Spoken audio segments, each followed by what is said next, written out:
And as always, we're going to be looking for accurate context, good risk management, and always exercising good patience. Everybody who's traded has gone through periods of time where their strategy hasn't worked. Where if not a hard stop, you should reevaluate the trades you're in based on time.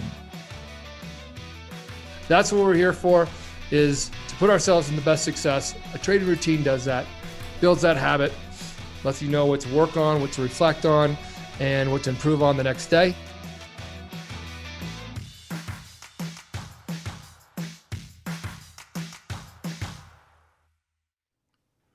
Good afternoon, trader family. It's time for the market reflection, Wednesday, February the 1st. I hope you had fun today. Hope you didn't get hurt. It was sure fun to watch the fireworks. Hopefully you were able to take advantage of some of that action. The S&P's closed up 39 points today, about 1%. NASDAQ up 260, 2.1%. And the Dow actually finished the day lower, 24 points, unofficially, of course. Crude oil down again today, 3%, down 246 at 76.41. The EIA crude stock came out with a surprise 4.1 million barrel boost. I'm sure that had something to do with it, but it's all been about the FOMC and the Fed Chair Jerome Powell. Also, we're still, I think, waiting for the Meta. Is it out yet? Hang on a second. Let me look. Facebook earnings out. I don't see them yet. It might be the site I'm looking at, but I don't see them out just yet. We're waiting for that. But sure, Powell sure had a lot to say this afternoon, didn't he? Boy, it's a long list of the things that he had to say. Full effects of rapid tightening are not yet to be felt. We have more work to do. Wage growth is elevated and the job market is extremely tight. The labor market continues to be out of balance. Inflation still remains well above the goal. Long-term inflation expectations remain stable. We will require sufficiently more evidence to be confident that inflation is on a downward trend. In order to reduce inflation, but below trend growth and some labor market softening are likely. I think he's a little bit soft on that. I think the labor market's going to be in a little bit of trouble coming soon.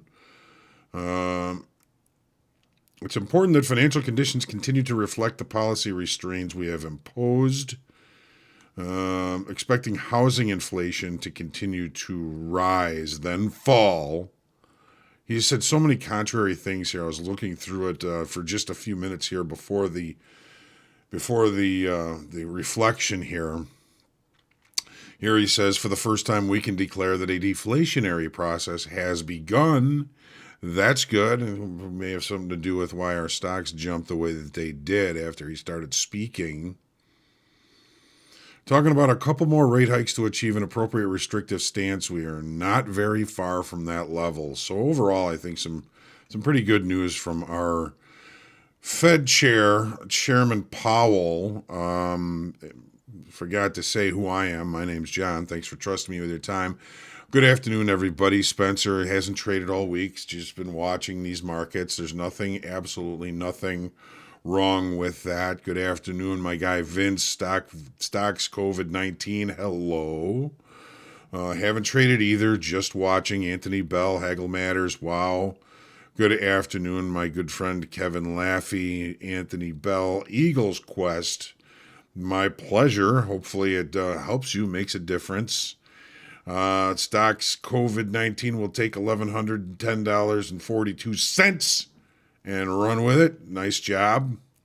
Traded a bit in the combine and the practice account. Green all around, but much more in practice. Nothing wrong with that. Nothing wrong with that. As always, make sure you hit the lucky like button, share, comment, question, feedback, heckling, love, and subscribing to our YouTube channel. You'll get notifications when we do go live. We're going to take a look through the charts here in just a minute. I'm going to take a breath. Interesting Make Hogue Money session today. Make Hogue Money again tomorrow morning, right after the market prep.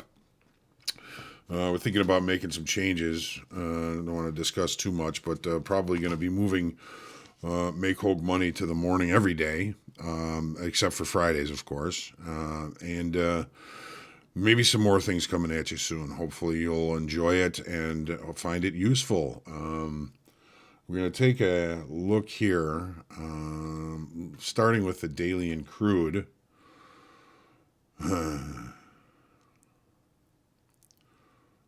Everybody's freaking out and wondering why they didn't add in their long-term portfolios back at 3360.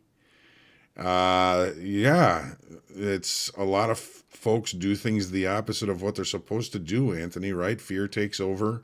Everybody tends to sell at the bottom and buy at the top. It's one of my dad's wisdoms is the market always looks the best at the top and worst at the bottom. And hopefully we were all, patient and waited things out a little bit. I don't know if we're out of the weeds here just yet, but things certainly looked good after today. So here's the daily in crude. We had an excess low yesterday, and we did close back above weekly kickoff high. But when we fell back below that, or weekly kickoff low, but when we fell back and accepted below that weekly kickoff low, it looks like all bets were off to the upside. Here's what we did. Yesterday we had a move to the upside. We did add open interest. We had some buyers come into this market yesterday, putting that settlement back above that important inflection level. But as soon as we broke down below that, it seemed the writing was on the wall and we had this downside move. Here's the TPO chart.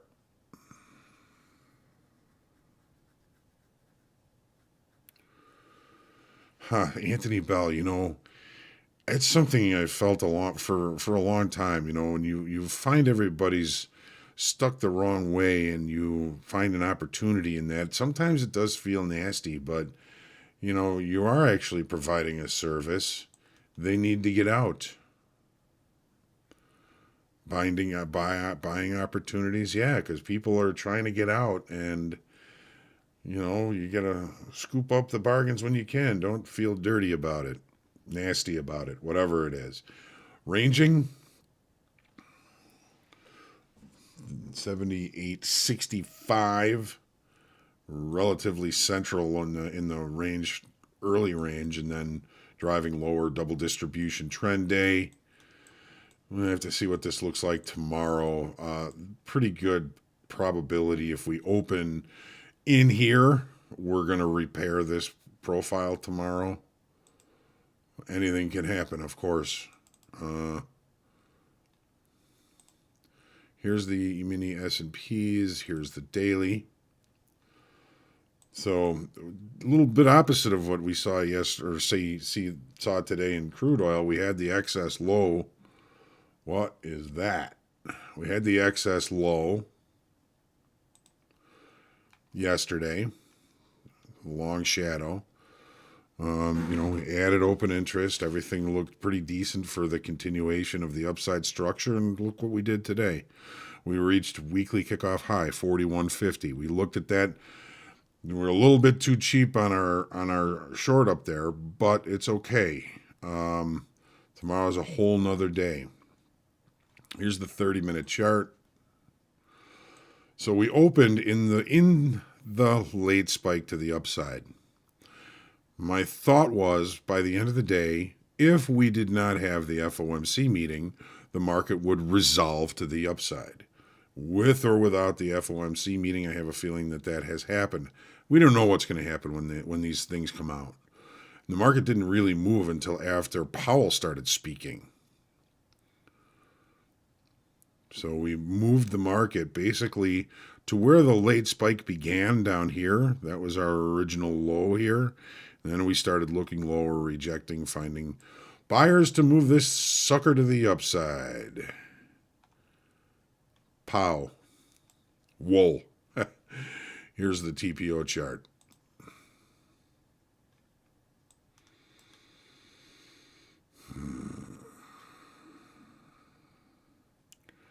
So here's our little excess on the low after the numbers came out. Testing down to this little anomaly down here. We've been watching that. This includes the overnight. So we had a little toothy profile. We repaired that today. Now we see the market continuing to the upside. Got another late spike, ladies and gentlemen. This market was out of balance once it broke out the top of the initial balance. Powell. All right, NASDAQ. Firmly above weekly kickoff high. One of the things we were noticing was the CPI number in the S&P is we didn't reach the extreme of that. We did test the weekly kickoff high, but we failed above it. NASDAQ, we took out that CPI high. We took out the weekly kickoff high. The market is, depending on what open interest looks like, I'll probably give it some sort of letter grade as to how good I think the auction process is doing to the upside tomorrow morning. But the upside is doing well, at least for now, right? We can say that now, but the upside structure remains. The move to the upside, we've got a very long lead spike here. Look at that. Out of balance from here. This is going to be an interesting trading day tomorrow, especially knowing that we have unenjoyment on Friday. Excess. We didn't really add open interest yesterday, but I'm going to say that we probably did today. Here's the 30. Boy, once that came out, actually it was when Powell started speaking, when everything started moving. So, this is after the regular trading hour close in gold. And look where all the volume came in today. We're going to call this a late spike, ladies and gentlemen. Here's the TPO chart. It's not going to show the late spike. This ends at 12:30. Excess low, weak high, low excess high. We know that price has moved considerably higher. Hoping that Randolph, my brother, has gotten back into some of those longs in gold. And the euro finally getting a breakout above last week's high and weekly kickoff high. This weekly kickoff high has been there for seemingly forever.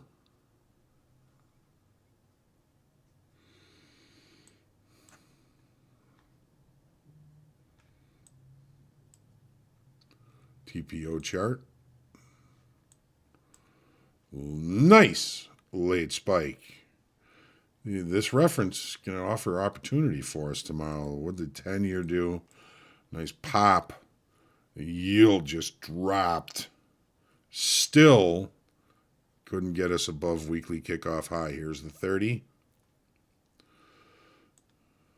Excess. Continuation. Let me put the profile on here. Failed to do that.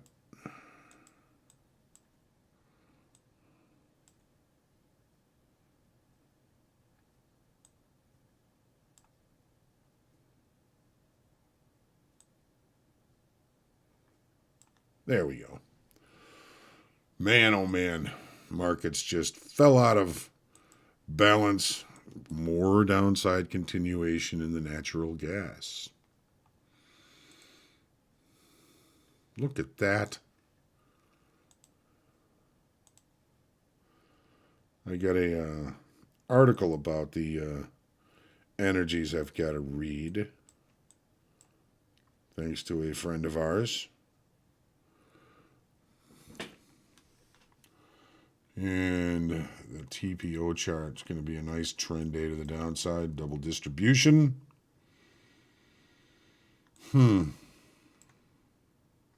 know about you guys, but even if I wasn't active in trading today, I think I would be kind of tired. These days tend to stress me out a little bit. I haven't even looked at what happened on this day in history, let's hope it's something positive.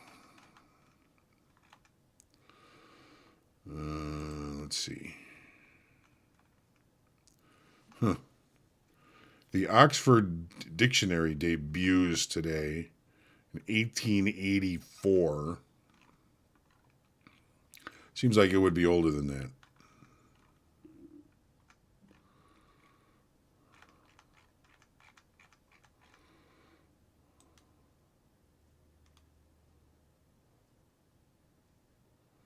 Uh,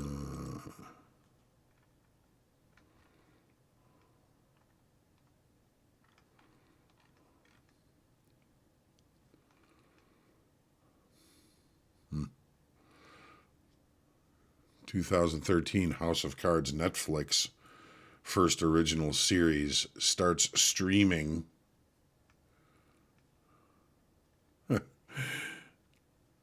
2004. This would have been Sunday. It was Super Bowl, and was the time when their wardrobe malfunction occurred with Justin Timberlake and Janet Jackson. I don't know how that got on this day in history, but it is.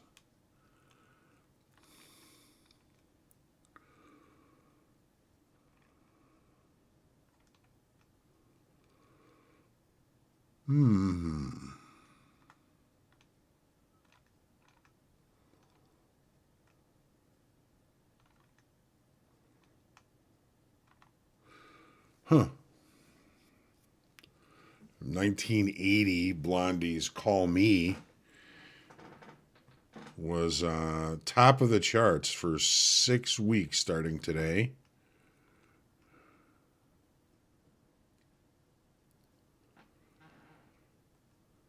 Neil Sedaka had his second number one single in the U.S. with Laughter in the Rain over 12 years after his last chart topper. Breaking Up Is Hard to Do. Neil Sedaka, really? Whose birthdays? Harry Styles. Harry was born in 1994. Oh my goodness. I'm getting old. It's Lisa Marie Presley's birthday today. Bless her heart. May she rest in peace. Rick James. It's his birthday today, 1948. Don Everly, one of the Everly brothers, 1937.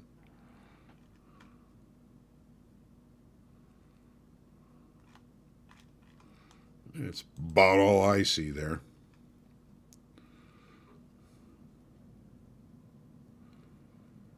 All right. Well, thanks for joining me this afternoon. I always enjoy the opportunity to sit and chat with you guys. I look forward to seeing you in the morning. I am going to get a good night's rest. And I'm going to go let the dog out right now, Lacey. She's, I'm sure, ready to go. And blessings to you all. Be kind to yourselves. Be kind to each other. We deserve to treat ourselves well. We work hard at this. This is not easy. But make sure you say a prayer for world peace. Blessings to you all, and I'll see you in the morning.